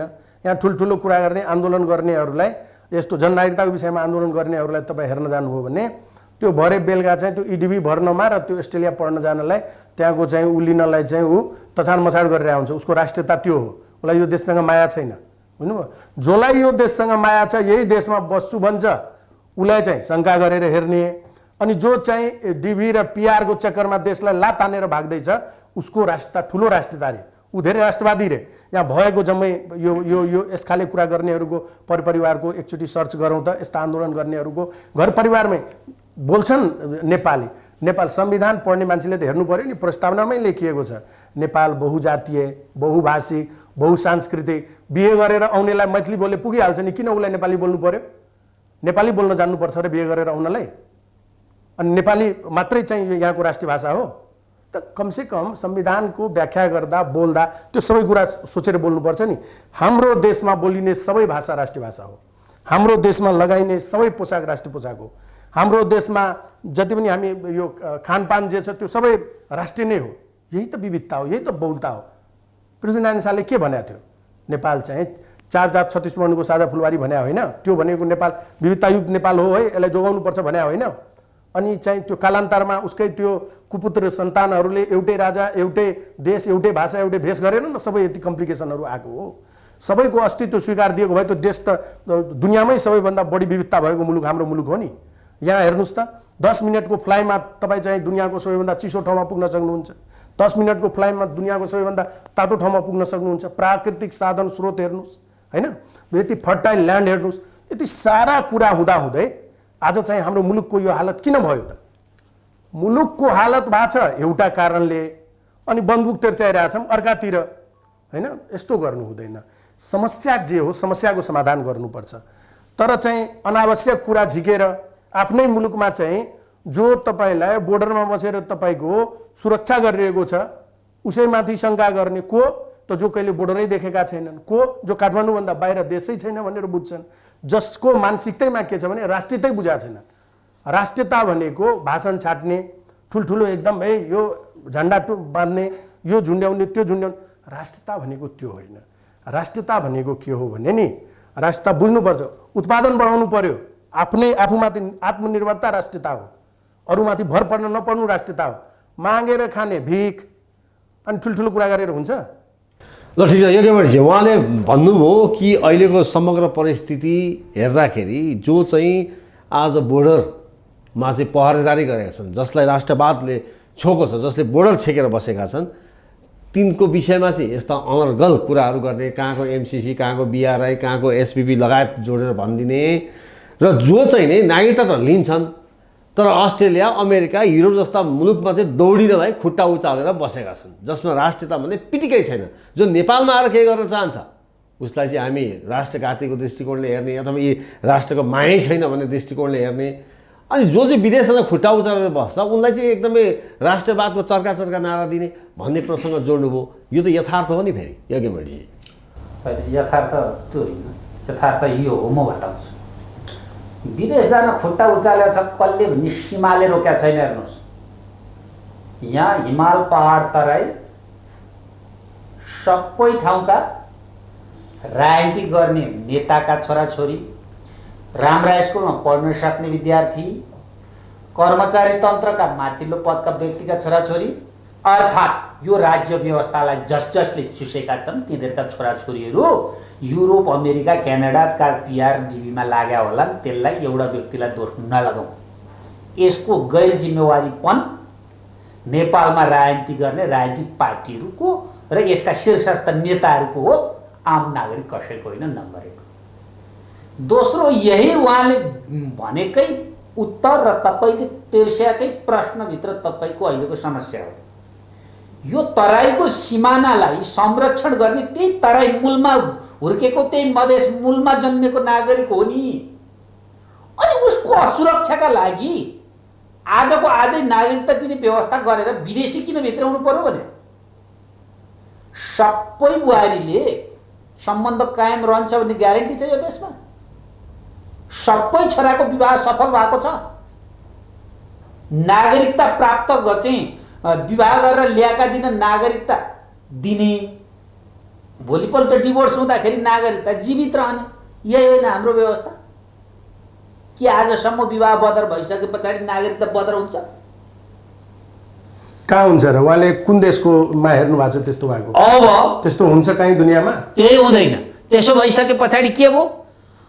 एउटा जम्मा नागरिकता लिने प्रयोजनका लागि बिहाको नाटक यो देशमा हुन सक्दैन भन्ने ग्यारेन्टी कसले लिने? त्यसको ग्यारेन्टी लिनुहुन्छ? 60 वर्षमा भएको छ त्यस्तो। मैले भन्छु यस्ता अनर्गल हावादारी कुराको कुनै अर्थ छैन। दोस्रो कुरो, नेपाल त्यस्तो अरूलाई चाहिँ आफूभित्र हेर्नुपर्छ के। तपाईँको आत्मा यो भित्र चाहिँ तपाईँले आत्मालाई हेर्नुहोस् न। तपाईँको आत्मबल कमजोर छ, भोलि त्यो खालको स्थिति आउँदैन भनेर ग्यारेन्टी लिनुहोस् न त। आयो त 60 वर्षमा आयो त? यो लागू भएकै छैन नि त। दिइरहेछ त। बिहे भएको, आज बिहे भएको छ तपाईँको, त्यहाँको तपाईँले त्यो त्याग गरेको होइन। केही उदाहरण देखिए, नाम नभनौँ, संसदमा नेपालको झन्डाको विषय, नेपालको नक्साको विषयमा नेपाल सिङ्गो देश एक ठाउँ हुँदाखेरि एकजना महिला उफ्रेर भन्नुभयो नेपाल त्यहाँसम्म होइन भनेर भन्नुभयो। जहाँ लिपुलेक, लिम्पियाधुरा र कालापानीको शीर्षक उठिराखेका थियो, त्यही क्षेत्रीय राजनीति गर्ने पार्टीले उनलाई निष्कासन गरे। बुझ्दाखेरि उनको नागरिकता र उनको हैसियत भारततर्फको रहेछ भन्ने कुरा पनि बिर्सन हुँदैन। सुरुवात भएको छ है। र देश, हामी नागरिक 2 दिन बाँच्ने होला, देश लामो समय बाँच्छ, आउँदा पुस्तालाई बचाउनुपर्छ। हिजोको अन्तर्राष्ट्रिय अभ्यास यो छैन, हिजोको चाइना नीति यो छैन। हिजो चाइना आफू विकासका लागि त्यो आज हस्तक्षेपकारी भूमिकामा छ। हिजो चाइना शक्ति राष्ट्र थिएन, आज चाइना शक्ति राष्ट्र भएको छ। हिजो एक चाइनाका नीतिका विरुद्धमा कोही पनि थिएन कि जस्तो देखिन्थ्यो, तर आज लागेका छन्। एक चाइनाका विरुद्धमा नेपाल हुनुपर्छ भन्ने विदेशी शक्तिहरू आज सुरु भएका छन् र एक चीनका विरुद्धमा लागेको अवस्थामा नेपाललाई रणभूमि प्रयोग गरिन्छ भन्ने कुरामा पनि बिर्सन हुँदैन। नेपालको बोर्डर तपाईँको खुल्ला छ। त्यसैले र मैले अर्को कुरा के भने नागरिक बढाउँदै जाने हो भने देशले धान्न सक्छ कि सक्दैन यो विचार गर्नुपर्छ। हामीले चाहिँ के हो भने वृद्ध भत्तादेखि लिएर सेवा सुविधाका कुरा गर्यौँ। ती सेवा सुविधा तपाईँको चाहिँ 68 वर्ष पुगे पछाडि हामी दिन सक्ने अवस्था रहन्छ कि रहँदैन? नागरिक मात्रै थोपर्ने हो कि होइन? नागरिक दिने कानुन, नागरिकता दिने कानुन अलि रिजिक्ट गर्ने कि नगर्ने भन्ने कुरा देशले धान्न सक्ने कुरामा निर्भर हुन्छ। आज चाहिँ गरिबीका रेखा मुनिका व्यक्तिलाई शिक्षा, स्वास्थ्य र रोजगारी हामी दिन नसक्ने, अनि नागरिक मात्रै थोपर्दै जाने, कानुन फ्लेक्सिबल बनाउँदै जाने, आएकै दिन नागरिकता दिँदै जाने, डिभोर्स भएपछि नागरिकता प्राप्त गर्ने, छोरी बिहा गरेर गइन् भने ज्वाइँले नागरिकता पाउने, अनि नाति नातिनाले विदेशी नाति नातिनाले पाउने, अनि पनाति पनातिनाले पाउने, अनि हाम्रो इकोनोमीको अवस्था यो छ। अनि जनसङ्ख्या बढ्दै जाने, भोट बढ्दै जाने, भोट ब्याङ्क विदेशी मानसिकताबाट बढ्दै जाने, अनि धान्न यो देशले नसक्ने र सबै तपाईँको चाहिँ उहाँले भने जस्तो देश गरिब हुने, माई खाने हुने, अनि राष्ट्रियताको कुरा गर्न मिल्छ भन्नुभयो। तर गरिब र धनीको राष्ट्रियतामा फरक हुँदैन। त्यही भएर राष्ट्रियतालाई कायम गरौँ र देशको उन्नति, समृद्धि र प्रगतिका लागि पो राजनीतिक पार्टी लाग्नुपर्ने त अब यही नागरिकता र भोट ब्याङ्कका आधारमा हिजो पनि आन्दोलन गरियो, हिजो क्लस्टरका कुरा पनि यसैमा गरेर टुङ्ग्याइयो। त्यसो भएकाले क्षेत्रीय पार्टीहरू हुँ भनेर जो राजनीति गर्नुभएको छ नि, उहाँहरूले त्यो वर्ग, त्यहाँको वर्गको उत्थानका लागि राजनीति गर्नु पर्यो क्या। भोट ब्याङ्क बटुलेर चाहिँ सत्तामा पुगेर आफू ब्रह्मलुट गर्ने उद्देश्यका लागि चाहिँ भोट ब्याङ्कका लागि मात्रै राजनीति गर्नु भएन। यो ठाउँमा विकास भएन, यो ठाउँमा उन्नति भएन, यो ठाउँमा समृद्धि भएन भनेर आजसम्म हामीले संसदमा झगडा गरेर सुनेको छैन। कुनै पनि पार्टीले किमार्थ झगडा गर्दैनन्। संसदमा विकासका लागि आफ्ना आफ्ना एजेन्डा बाजे भनेर संसदको झगडा सुनिँदैन। सुनिन्छ के? नागरिकताका सन्दर्भमा सुनिएला, त्यो के हो? भोट ब्याङ्कका लागि। क्षेत्रका सन्दर्भमा सुनिएला, कसको क्लस्टर कसरी बाँड्नका लागि। अधिकारका सन्दर्भमा सुनिएला, नागरिकको होइन नेताका अधिकारका लागि। अनि विषय उठान आजसम्म के भन्छन् भने ठिक छ यो कुरा ठिकठाक नगर्ने भन्छन्, भोलिपल्ट के हुने तिनै कुराहरू यिनीहरूले पास गरेर जान्छन्। के हो त? विदेशी प्रभुलाई रिजाउनका लागि। त्यसो भएका कारण यो नागरिकता विधेयकमा तराई मूलमा राजनीति गर्ने पार्टीहरूले पनि छातीमा हात राखेर बोले भने उनीहरू पनि कसैबाट आफू परिचालित भएको अवस्था छ भन्न नमिलेको। नत्र तराईको जति सिमाना छ नि त्यसको त्यो माटोको माया नि पहाडमा बस्ने, हिमालमा बस्नेलाई भन्दा त्यहाँका भूमिपुत्रलाई छ के। तर त्यो जोगाउन नसकेको त्यहाँका नेताहरूले अन्तर्राष्ट्रिय प्रभावमा परेर सत्तामा जानका लागि हो यो कुरो। त्यहाँका चाहिँ भूमिपुत्रलाई बुझाउनुपर्छ भन्ने चाहिँ मेरो दृष्टिकोण हो। अब केशवजी, अब समय पनि अलिकति गइसक्यो। अब यो बताइदिनुहोस्, उहाँले जुन प्रसङ्ग जोड्नुभयो कि क्षेत्रीय पार्टीकै रूपमा अगाडि बढ्नेहरू पनि त सांसदमा माननीय भएर त जिते, बेला बेलामा मन्त्री पनि भएकै छन्, प्रधानमन्त्री बनेनन् होला, राष्ट्रपति पनि डाक्टर रामवरण यादव पनि धनुषा जिल्लाकै हुनुहुन्थ्यो क्या। भनेपछि यो खालि एकले अर्कालाई आरोप लगाउने होइन, देश विकासको लागि, समृद्धिको लागि भन्दा पनि संसदमा चाहिँ यस्तै यस्तै कुराहरूमा चाहिँ बढी अल्झने, अनि एकले अर्कालाई आरोप लगाएर बाहिर जान पाइन्छ? होइन, यस्तो होइन। उहाँले खालि एउटा विषयलाई लिएर जोड दिनुभयो, अरू विषयमा बोल्दैन भने पहिलो कुरा त उहाँले के करेक्सन गर्नु पर्यो भने यस्तो वकिल भएकै मान्छेले चाहिँ बोल्दाखेरि अलिकति ठिक कुरा बोलिदिएन भने मान्छे कन्फ्युज हुन्छ क्या। वकिल जस्तो मान्छेलाई थाहा हुनु पर्यो नि, कानुनै पढ्ने, दिनरात संविधानै बोकेर हिँड्ने, त्यही कानुन ऐनहरू बोकेर चाहिँ अदालतमा बहस गर्ने, त्यसलाई त थाहा हुनु पर्यो नि। हाम्रो देशको संविधानमा क्षेत्रीय पार्टी छैन कोही। हाम्रो देशको संविधानले 3% थ्रेसहोल्ड राखिदिएको छ। जो कटायो त्यो राष्ट्र पार्टी, जो कटाएन ऊ पार्टीको स्वतन्त्र छैन। अर्को कुरा उहाँ जुन मानसिकता त कसको क्षेत्रीय छ त्यो त थाहा छ नि। जो हिजो भागेर चाहिँ कुमाई गढवालबाट आए, यहाँ सोझा साझा जनतालाई यहाँको भूमिपत्रहरूमाथि शासन सत्ता गर्दै विभिन्न खाले चाहिँ युरोपियनहरूको, अमेरिकनहरूको प्रोजेक्टमा चाहिँ नियम कानुन बनाउँदै अहिले चाहिँ त्यो नागरिक बनाउन खोज्दैछन्। त्यो त प्रोजेक्ट त सबैलाई थाहा छ नि, त्यो त सबै बुझिँदैछ नि। अब कुरा उजागर हुँदैछ नि कि को कतिखेर आए, सबैको हिसाब किताब हुन्छ नि। यो भूमिमा चाहिँ को कति पछि आए र को अहिले शासक छन् भन्ने कुरा त सबै देखिँदैछ, बुझिँदैछ। त्यसको लेखाजोखा हामी गर्दैछौँ, गरौँला। त्यो त पुरै अहिले देश जाग्दैछ नि। अहिले त सबैले आफ्नो स्वदेशी विचारधाराको राजनीति जब सुरु भएको छ, अब त ती सबै कुरा उखेलिन्छ नि। हिजो को कहाँबाट आए, कसको मूल कहाँ हो, कहाँबाट भागेर आए, किन धपाइए, किन आए, आज यहाँ के गर्दैछन्, त्यो सबै कुराको हिसाब किताब गर्दैछौँ। र उल्टै चाहिँ जो हिजो सबभन्दा ढिलो यो हाम्रो सरहदमा प्रवेश गरेका छन् तिनीहरू चाहिँ चर्को चर्को कुरा गर्ने, ठुलो राष्ट्रवादी बन्ने, उल्टै यहाँको धरतीपुत्र, भूमिपुत्र, रैथानेहरूमाथि शासन गर्न खोज्ने, उसकै भाग खाने। आज तपाईँले हेर्नुभयो भने कुरा यतिकै समस्या निस्किँदैनन् नि। यो समस्या के हुन्छ भने देशमा 37% आदिवासी जनजाति छन्। 30% मधेसीको जनसङ्ख्या छ, 26%, 12% बाहुन र 16% खस गरेर 26% चाहिँ खस आर्यको जनसङ्ख्या छ। तर राज्यको जुन थाई सत्ता हो, जुन नीति निर्माण गर्ने ठाउँ हो, जसलाई थाई सत्ता भनिन्छ, यो राजनीति गर्ने मान्छे आउने जाने जनप्रतिनिधिहरू त अस्थायी भनिन्छ कि यसलाई, त्यो थाई सत्ताको तपाईँले ब्युरोक्रेसीको स्ट्रक्चर हेर्नुभयो भने नि त्यहाँ चाहिँ यो जसको 37% जनसङ्ख्या छ आदिवासी जनजातिको, त्यसको 7% मात्रै उपस्थिति छ। जुन मधेसीको 30% जनसङ्ख्या छ उसको पनि 7% मात्रै छ। तर जसको 26% मात्रै जनसङ्ख्या छ उसले 85% खाइरहेछ, अर्काको भाग खाइरहेछ। भन्नाले हामी तपाईँ 3 जना एउटै बाआमाको सन्तान, त हामी 3 जनामा बराबर चाहिँ तपाईँ गोरो भएर म कालो भएर उहाँ अर्कै रङ खैरो भएर त्यो रङको आधारमा वर्णको आधारमा तपाईँलाई यसरी चाहिँ त्यो बाउआमाको सम्पत्तिमा त बराबर अधिकार लाग्छ नि, कि तपाईँ चाहिँ म जेठो हुँ, म सबभन्दा बढी खान्छु, तिमीहरूलाई केही दिन भनेर पाइन्छ त? त्यसो गर्न पाउनु भने त घर फुट्छ त, फुटिरहेछ त। के हो त देश? एउटा सानो युनिट भनेको उसको परिवार हो, परिवारकै ठुलो रूप त देश हो नि। परिवारमा तपाईँले त्यस्तो गर्दा परिवारमा त्यस्तो देखिरहेछ। देशमा चाहिँ बलजबरदस्ती त्यसरी गरेर एक त शासन गरिरहेछ, भए नभएको चाहिँ गलत कुरा, अधिकारको जहाँ कुरा गर्यो, यो मलाई पनि अधिकार चाहिन्छ, त्यसलाई चाहिँ नाना थरी कुरा गरेर राष्ट्रिय अन्तर्राष्ट्रिय राजनीति गरेर त्यसलाई चाहिँ भुल्याउन खोज्यो होइन। त्यसलाई चाहिँ सबै कुरालाई चाहिँ अधिकारको कुरा नगरोस्, पहिचानको कुरा नगरोस्, त गरोस् के गर्छ त? के हो त उसको ओरिजिनालिटी? के हो त? यो यो यो यो बजारीकरण गर्ने सबैलाई यो आधुनिकीकरणको नाममा के भयो त? आज हामीले कस्तो शिक्षा प्रणाली अपनायौँ कि यहाँ चाहिँ तपाईँले 10 क्लास पास गर्न बित्तिकै तपाईँको हाम्रो छोराछोरीले चाहिँ हलो समात्न मान्दैन, जबकि नेपालको सबभन्दा चाहिँ उत्पादन हुने ठाउँ भनेको कृषि हो। त कृषिमा काम गर्ने खालको पढाइ हुनु पर्थेन त? खै त यहाँ तपाईँले के उत्पादन गरिराख्नु भएको छ? त तपाईँको सबै सिस्टमै गलत छ त। हामीले यहाँ जे सिस्टम बसालेका छौँ त्यो सिस्टमै सबै गलत छ। परिवर्तन त 4 वटा हामीले सिस्टम चेन्ज गऱ्यौँ, तर देशमा आज पनि त्यही राणा शासनकालीन चाहिँ त्यो कानुन लागू छ। त्यही अनुसार त्यो देश त्यो कसले गर्यो? जनताको दोष होइन कि जो शासन सत्तामा गयो? शासन सत्तामा जो छ, शासन सत्तामा को गयो? जो गएको छ उसैको छ। जो शासन तपाईहरु पनि जानुभयो, हामी अर्को पनि गयो। सुन्नुस्, हामी गयौँ त हाम्रो रोल के हो? तपाईँले यो वेस्ट मिनिस्टर मोडल बुझ्नु भएको छ कि छैन राम्रोसँग? जो पनि पन्सी दिने टेबल ठोक्न सकिन्छ। त्यही त भनिन्छ नि, एउटा भनाइ छ क्या, एउटा मुङ्रोले 20 वटा हन्डी फोड्छ अरे के बुझियो।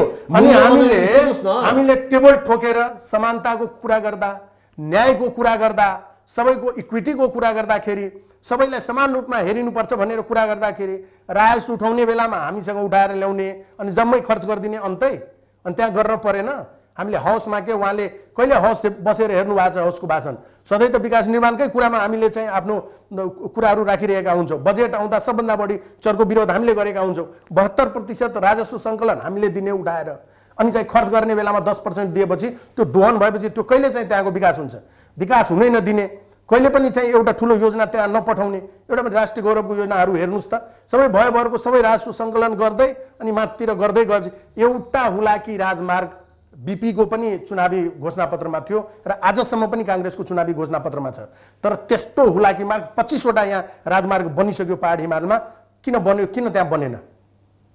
अनि चाहिँ एउटा राम्रो काम, एउटा त्यो निजगढ विमानस्थल बनाउने कुरामा कति बवाल छ तपाईँले हेरिराख्नु भएको छ। पोखराको बनेर चाहिँ अब सञ्चालन हुने अवस्थामा पुगिसक्यो, बुझ्नु भएन?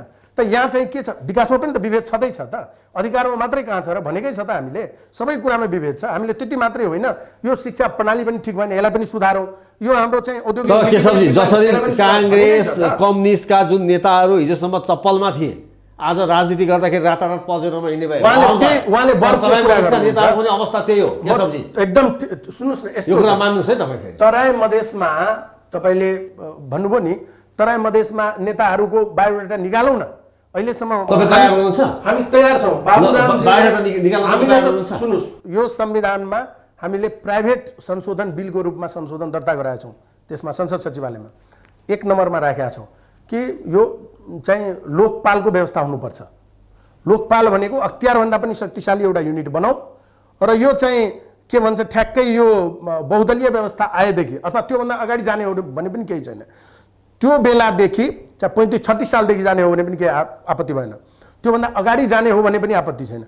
त्यतिखेरदेखि अहिलेसम्म राज्यको निकायमा चाहे ब्युरोक्रेसीमा चाहे पोलिटिक्समा लागेका जति पनि मान्छेहरू छन् सबैको सम्पत्ति संवैधानिक निकायमा अझ विशेष गरी हो संवैधानिक पदमा हो सबैको सम्पत्ति छानबिन गरौँ सबैको त्यसको पनि त्यति मात्र लोकसभाले साथ दिन्छ भनेको एकदम तपाईकै शीर्षस्थ नेता परेर के गर्नुहुन्छ केशवजी बिलै दर्ता गराएको छौँ उसलाई जेलमा हालिदियो भइगयो त तपाईँ तयार हो भने हामीले त्यो बिल दर्ता गराएको छौँ होइन त्यो भन्न विवेकले हो मनैदेखि तपाईँ मनैदेखि तयार छौँ नि किन तयार नहुनु राम्रो काम गर्नलाई हामीले त्यही त भन्दैछौँ त हामी अहिले तयार के हाम्रो भनेको कुरा कुन आफ्नो लागि भनेको छ र कुनै पनि हामीले उठाएको विषय कुन हाम्रो लागि हो त हामीले संहिताको कुरा गरेका थियौँ हाम्रै कारणले यो देशमा संहिता छ त्यो क्षेत्रीय मुद्दा थियो र एउटा प्रश्न उहाँले त्यो भ्रष्टाचार अथवा अकुत सम्पत्तिको कुरा ल्याउनु भयो होइन देश दोहनको कुरा ल्याउनु भयो लोकपाल भन्ने एउटा कन्सेप्ट ल्याउनु भयो त्यसमा तपाईँको समर्थन हो त्यहाँभन्दा अगाडि जाउँ क्या उहाँको म अलिकता उत्तर दिन्छु अहिलेको समस्या यही हो विषय नागरिकताको के भन्नुभयो उहाँले भने आजसम्म यो देशमा आर्थिक सामाजिक राजनीतिक रूपमा विकास भएन राजनीतिकदेखि बाहेक नेता मोटाए नेता धनी भए जनता सडकको सडक भएनन् दुखी भयो अनि भएनन् भने यी विकास गर्ने कि नागरिकता ल्याएर थपेर अनि हामी नयाँ व्यवस्था ल्याउँछौँ भन्न खोज्न पाइयो त भने कस्तो वायात कुरा गरेको अनि मान्छेले बिहे गरेपछि के गर्छ बिहेबारी बन्द गरिदिन्छ मान्छेले अहिलेका नेता सुधार्नु पर्छ भन्ने मानसिकतामा राख्नु पर्यो अहिलेका नागरिक सुधार्नु भन्नु पर्यो के नागरिक सुधार्ने तपाईले बिहे नगराउने के जनताले बिहे गर्दैनन् त्यसो भएकाले यस्ता हावादारी कुरा गर्नुहुन्छ नागरिकताको कुरामा तपाईले यस्तो हावादारी कुरा गर्नुहुन्छ देश विकास भएन भनेर नागरिकता थप्छ देश विकास गर्नलाई के गर्छ बिहेबारी बन्द गरिदिन्छ समाजले यही त कुरा त देश विकास यहाँका अहिले भएका नेताले गरेनन् अहिलेको राज्य व्यवस्थाले गरेन अहिले भएका पार्टीले गरेनन् अहिले भएका व्यक्तिले गरेनन् अहिले भएका व्यक्ति कहाँबाट आएका भन्ने हामीहरूलाई थाहा छ भनेर अब ल्याउनुपर्छ नागरिक दिनुपर्छ नागरिकता हाल्नुपर्छ भोट अनि यो देश परिवर्तन हुन्छ भन्ने मानसिकता चाहिँ यो देशको हितका लागि हुन्छ प्रश्न यहाँ हो अब लोकपालको कुरामा यस्ता वाया कुराहरू गरेर टाइम खेर फाल्नु हुँदैन सुन्नुस् है यस्ता चाहिँ हाइपोथेटिकल कुरा गरेर यस्ता चाहिँ यो चाहिँ हाइपोथेटिकल काल्पनिक कुरा गरेर यसो भएपछि यसो हुन्छ यतिका दिन केही भएन अब भएपछि अब हुन्छ जसलाई यो देशको चिन्तै छैन त्यस्ता मान्छेहरूले यस्ता वाया तर्क वितर्क गर्छन् यार अचम्मको कुरा छ यहाँ त जसलाई चाहिँ जो यो देशमा सबलाई चाहिँ देश उहाँले भन्नु खोज्नुभएको यस्तो होला नि केशवजी तिनीहरूले चाहिँ यो देशमा देश विकासको कुरा गर्छन् जसले चाहिँ अर्काको हक अधिकार खाएर बसेको छ त्यसलाई यो देशको साह्रै माया लाग्दो रहेछ विधेयकले मात्रै त यो देशको विकास रोकेको होइन अर्को पनि म उत्तर दिन्छु मैले त्यो नागरिकता मात्रै कहाँ हो भनिरहेको छु त मैले त्यही सुरुदेखि भनिरहेको छु कि तपाईले भनेको कुरा तपाईँ नागरिकतामा गइराख्नु भएको छ होइन सिटिजनसिपको राइट हरेक नागरिकको आफ्नो अधिकारको कुरा हुन्छ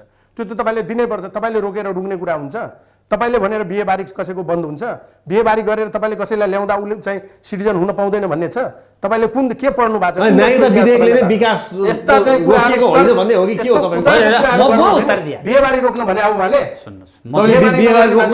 खोज्नु भएको कि विकास चाहिँ आएको नागरिकता सुन्नुहोस् न अहिलेसम्म त्यसरी बिहे गरेर आएको कुन नागरिकबाट यो राष्ट्रलाई खतरा भएको छ त्यो देखाउनु पर्यो नि अझ त्यो मधेसमा भएको म भन्दैछु खतरै भएको छ भने त महाकाली बेच्नेसँग खतरा छ त यो देशलाई किन फाँसीमा झुन्ड्याउन सक्नु भएन किन आजसम्म उहाँ जस्ताहरूले चाहिँ बोलेर त्यसको विरुद्धमा चाहिँ यसले क्याम्पेन गर्न सक्नु भएन जीवितै छन् त्यस्ता पात्रहरू अझै चुनाव जितेर आइरहेका छन् अहिले देशको शासन सत्ता जसको हातमा छ तिनी पात्रहरू पनि त्यही देशका नदीनालाई बेचेको विरुद्धमा अचम्मको कुरा छ देश जसले बेच्यो ऊ चाहिँ उसको बारेमा कुनै कुरै छैन जो देशलाई सुरक्षा गरेर बसेको छ उमाथि शङ्का त बेचुवा जे पनि गर्न पाउने हातमा शासन सत्ता छ बोल्ने ठाउँमा छु भन्दैमा जथाभावी चाहिँ पेल्न भएन नि मेरो भनाइ कि जसले गल्ती गरेको छ उसलाई दोष दिनु जसले गल्ती नै गरेको छैन उमाथि आशंका गर्न भएन फाइनली देशमा विकास हुनु पर्यो देश र जनताको लागि काम गर्नु पर्यो उहाँले अघि नै एउटा म भन्दैछु अघि नै एउटा उदाहरण दिनुभयो एउटा महिलाले गर्यो को महिला थियो पत्ता लगाउनु भएको छ तपाईँले कसको श्रीमती थियो कसको परिवारबाट थियो कुन समुदायको हो तपाईँले